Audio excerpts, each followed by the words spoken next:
به نام همای رحمان رحیم، به نام ورشتوخ وایر خوب بوان. او مردم یو علاق را ورشت. بوان وایر تو گرترین صاحب کرمو که او پخلم داموسنایش.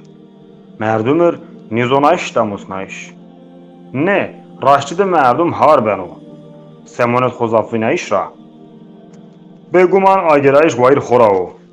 او یکی گیرن ور بگر تودی وقتی نماز کردش یو تنده تودی لا اوریا راشتکن سرب یونز تخوا امر کرد تودی یون وانزورا یونز پاشت خو کمپه اونیزون همایی بینن نه اگر او پینی جمیارو واسوندم که ما ورنه ساره ای راجب پیشنده اوزورکر ورنه ساره ای گناهکار را اوزی او وقت واونگ بدو مجلس خو ماز ونگ دون زبانیان خو نه ای را ملخو میاروار سجده بکر و نزدب